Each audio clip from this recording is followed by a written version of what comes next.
Welcome to the Savvy Dentist podcast with Dr. Jesse Green, the show where great dentistry meets great business. Listen in each week as we bring you an inspiring person who will share their story, ideas and business techniques to help you create a practice and a life you love. And now introducing your host, Dr. Jesse Green. Hello everyone, it's Jesse Green here. Welcome back to SavvyDentist.com and to the Savvy Dentist podcast. It is wonderful to have you company for another episode of the show. Now, if you're a first-time listener, welcome. It's really great to have you here. And if you've been around the block a few times with us, welcome back. It's wonderful to have you here as well. Now, before we get into the show itself, I am going to just let you know that Apple has shaken things up with the way that they're doing their podcasts. And what has happened with this shake-up is some people have reported they're not getting to see podcasts the way that they would have been used to. And we've had some people going, where's your podcast? Why have you not released it? When in fact we have. So if you're an Apple listener, what I'm going to ask you to do is to go to the podcast player app on your phone, and I'm going to ask you to go to the top right-hand corner and click follow. And what that's going to mean is you're never going to miss an episode again. It's going to be there in your feed, ready to go. So all you do, as I said, go to the top right-hand corner of the screen, click follow, and that'll make sure that the podcast come to you and you're not missing out on any of the stuff that's going to help you grow your practice.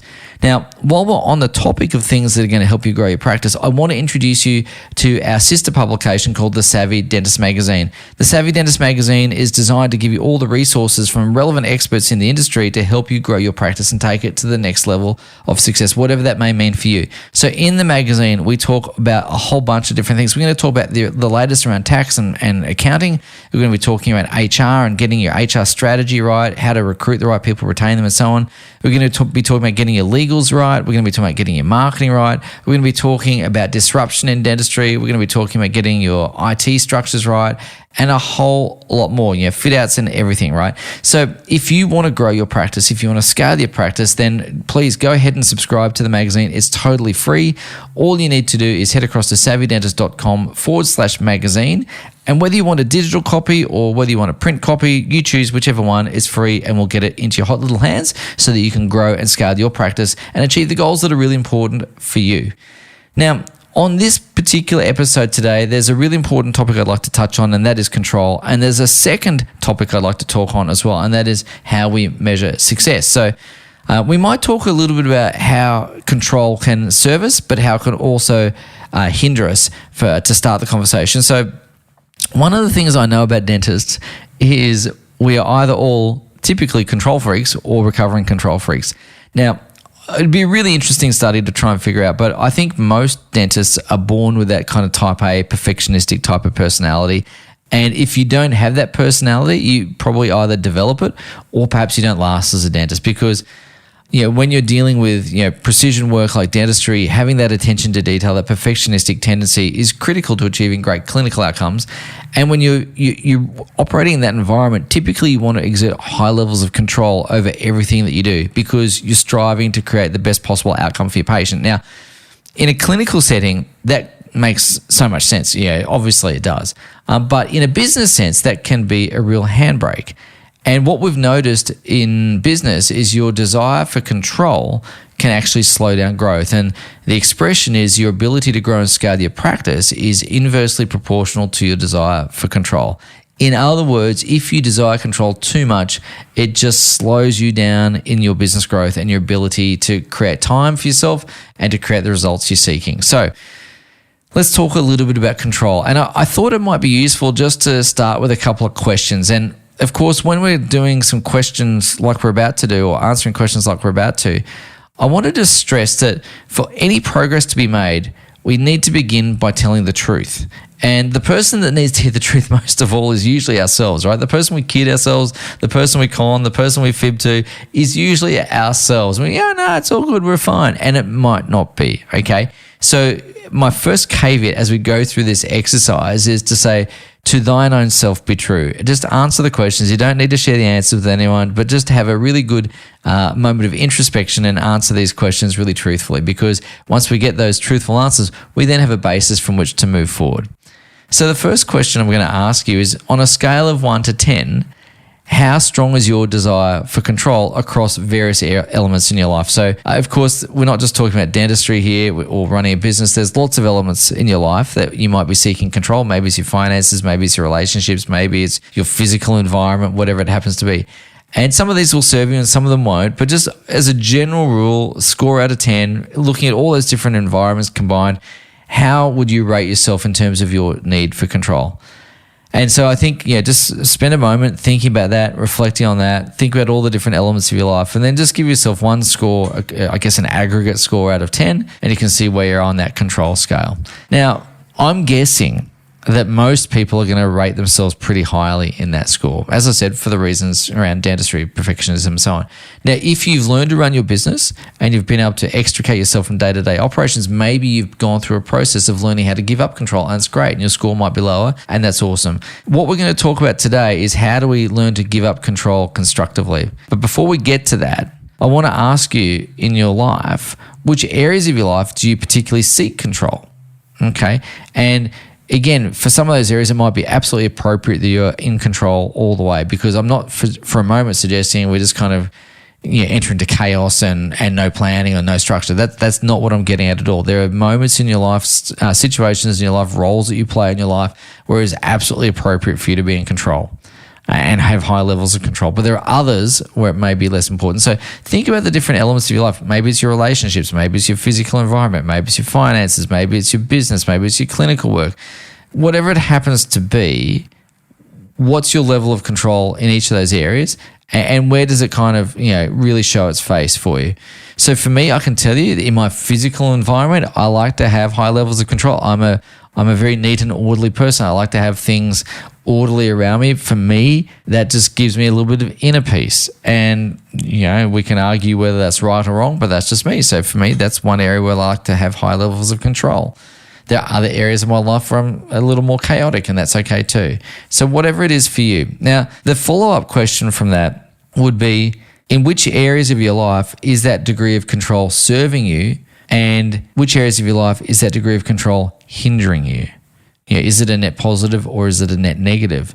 And in some areas, as I said, it'll be absolutely really positive, but there'll be other areas of your life where you're kind of thinking, hang on a second, if I could release my grip on this a little bit, if I could kind of release my stranglehold on this sort of stuff, maybe I'd get a bit more breathing space. Maybe I'd have a bit more bandwidth to do other things. Whatever it might be for you, ask yourself, which of these areas of life is my desire for control helping me, or where is it hurting me? And that's the next question. And then what I'm going to ask you to do is to think about your business and to think about, well, what would be the upside? What would be the benefit in my life if I could strategically give up control in some elements of my business? Think about all the things where you have a really tight grip on things, and think to yourself, where might it be advantageous for me to give up a little bit of control, and what might those advantages be for me? How would that show up? Maybe it's going to be a bit more free time. Maybe it's going to be getting out of work, at a reasonable hour. Maybe it's, getting home for dinner with the kids. Maybe it's just having a little less stress. Maybe it's just going to feel like I don't have to do it all. Because one of the things I know is lots of dentists use what I call an octopus style of management. And that means there's kind of one brain and 8 arms directing everything, right? You've got your fingers in every single pie. And it can feel like that you're doing your job, but you're also overseeing every other job in the practice. And that's not only exhausting for you, but it's also demoralizing for your team because they don't feel like they have your trust. And so we need to be able to create a sense of trust, and we need to be able to create a sense of confidence that allows you to be able to hand some things off where it's appropriate, but also not have to go and check in over time every single time and micromanage, because what's the point, right? And so let's talk a little bit how we hand over control for a second. So if you've identified those areas of your working life, at least, where it's advantageous to hand over a bit of control to someone else, we then need to think about, well, what does that look like? How do we actually go about doing that? And what would be a good result? So if you're happening to perform a particular task or a particular role, then clearly you have expertise around that task or that role. And the first thing to do is to capture that expertise in the form of a process or a system, or what I would call a standard operating procedure. And so we have a process of documenting that called the Speedy SOP. I just went through that recently with our coaching clients. And it's designed to take everything that's out of your head and get it onto a page. And that's going to then form the basis for how you hand over responsibility. So what we're talking about is the progressive handing over of responsibility, or the progressive release of responsibility. And to do that, we need a couple of things. Firstly, we need to have a process that someone else can follow. We've then got to write that first, right? So we take all the knowledge out of your head, we capture it into some format, whatever makes sense for you. We use this Speedy SOP. And then what we're going to do is we're going to train and teach that. Now, the mistake that most people make in this is, rather than creating the asset or the SOP, is they tell someone what to do, or they show someone what to do. And that person may pick it up or they may not. But a couple of things typically happen. The first thing that happens is we tell someone what to do, we walk away, job done, and we think, I've told them, they're going to go ahead and do it, right? And of course, we all know that sometimes that works, but a lot of the time, well, let's be honest, no, it doesn't. Or it doesn't work in the way that we want it to work, or to the same degree, or whatever it happens to be, right? So that's the first problem. The second problem, of course, is even if they get it spot on, then if they were to leave the practice, then that knowledge walks out the door when they walk out the door. And we then need to go through the process of training the next person, or even worse is we take it back ourselves, right? So we've got to create this asset, or the standard operating procedure. It's also really important to remember that in a practice, if you have headaches, frustrations, bottlenecks, whatever it is, all of those things can be traced back somewhere to a deficiency of assets in your practice. Now, we talk about 4 types of assets. We talk about the intellectual property assets, which we're talking about here.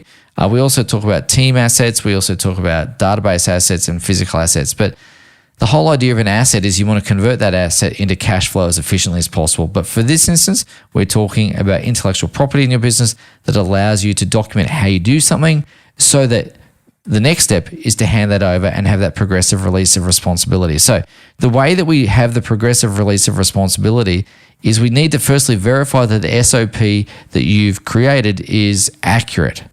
And so what we would do is we would take someone, we'd give them the SOP, and we sit with them, and I'm going to go through and do the SOP, and they're going to follow along. They're going to watch me do every single step.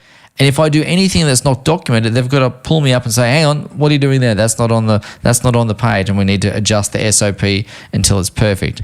But the process of handing over is a classic training process, which is I do it, we do it, you do it, you teach it. So initially, I'm going to sit with them. I'm going to do it. They're going to check my SOP is fit for purpose. They'll make any observations about where it might be deficient, and we adjust it. From there, we're going to do it together. So they're going to do it, and I'm going to watch them do it and make sure that they're getting the same outcome that I get. And once they've demonstrated competence in that, they get to run with it on their own. So they get to do it. And then the final piece is where they teach someone else, so that there's an understudy. So there's always a second person in the practice that knows what to do. Yes, we've still got the SOP there. So in theory, they could just pick that up and go for it. But equally, if we have another person there that's at least experienced that SOP once or twice before, they know what to look for, they know how to do it, and they know what the outcome is all about. So we talk about having like a Noah's Ark approach to practice, which means a 2x2 approach. In other words, we don't just have one, we always have a backup. Or as Prince Harry would say, an heir and a spare, right? So we want to make sure there's always a spare person that knows what to do there in the case or in the situation where our primary person isn't able to do it, or is sick or away, or indeed leaves the practice. So that's how you give up control. Now, this is not just about delegating. Delegating is part of that. But when you're giving up control, you're giving over responsibility, not just for the task, but for the outcome. And I think this is really important. So as you delegate tasks, you've got to make sure that the actual role is set up to know what the objectives of that particular role are. What's success look like? How do we set people up knowing, you're not just doing a series of tasks, but we want you to be outcome focused and think about what you're trying to do. So sitting alongside these SOPs and tasks that we delegate is very clear scorecards for each role. We've got to make sure that if we're going to be giving over tasks to people, which we will, we also need to give the people on our team absolute clarity about what success looks like in their role. And that comes in the form of a scorecard. And the scorecard really has a couple of key components to it. One is and this is different to a position description, I should say. By all means, have your position description, but a scorecard is typically a one-pager that sits with the position description, and it kind of 80-20 is the position description. But it starts with the overarching objectives of the role. And each role might have 2 or 3 or 4 or 5 objectives. And then underneath those objectives, you're going to go, well, what metrics would need to be true, what measurables would need to be true for the objectives to be met.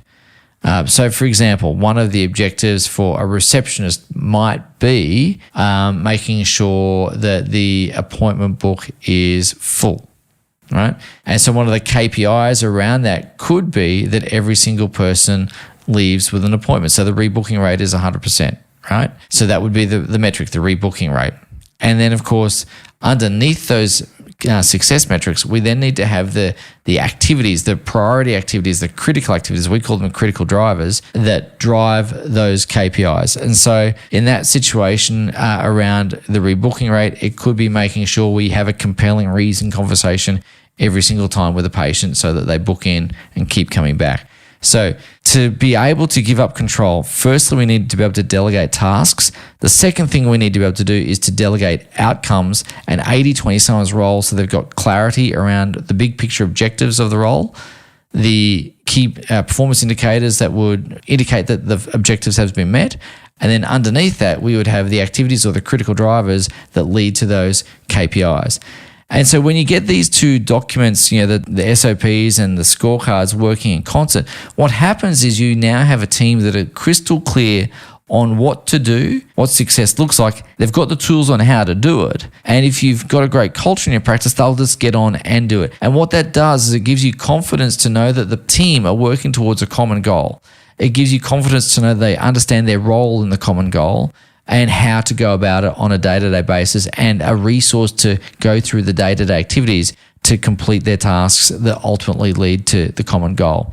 So that's how you give up control in order to get freedom, because that's the trade-off. The more control you want, the less freedom you typically have. So that's something there to consider. Now, the second big topic I really wanted to talk today is about how we measure success. And again, tying back into the perfectionistic nature of dentists, I just want to tell a quick story. I remember many, many years ago, my wife's a dentist and she's tremendous and I'm a very, very lucky fellow. But I remember when we were courting, and courting is an old-fashioned word, dating is probably a better word, isn't it, to be a little more 21st century. But anyway, when we were dating, I came to Canberra and she was at work one day, and I remember thinking, well, you know what, she's having a hard day at work. I'm going to take care of all the work around the house. So I literally did everything that day. We did the washing, did the ironing, had dinner ready to go, vacuumed the floors, like you name it, it was all done. Anyway, in Canberra at night, at that particular time of year, it's really important to pull your blinds down to keep the heat in and it doesn't get cold, right? And I'd forgotten to pull the blind down. The first thing that she saw was the blind up, and she noticed what was wrong, right? And that's not to be critical of her, far from it. What I'm getting at is that as dentists, we have spent our entire working life noticing what doesn't look right. And in fact, that ability has been honed and honed and honed and honed. Now, the reason I bring this up is it's really important that as we're looking to measure our progress or measure our success, is we often focus on the things that aren't yet done rather than looking back on the success that we have had or the progress that we've made. And there's a wonderful book by Dan Sullivan called The Gap and the Gain. And the basic premise of the book is this, is that oftentimes we look at what's deficient, what's not yet been achieved or what hasn't gone right, and we forget to look backwards and see how far we've come. And I think if we're going to measure progress, it's really, really important to go, you know what? Look how far we've come. Yes, we've got some things to do. Yes, we've got some things we need to fix. Yes, we've got some results we still are yet to achieve. But hey, can we just take a moment to celebrate the progress we have made? Now, the reason that's so important, is it just gives perspective. It gives you perspective around the fact that what you're doing is working.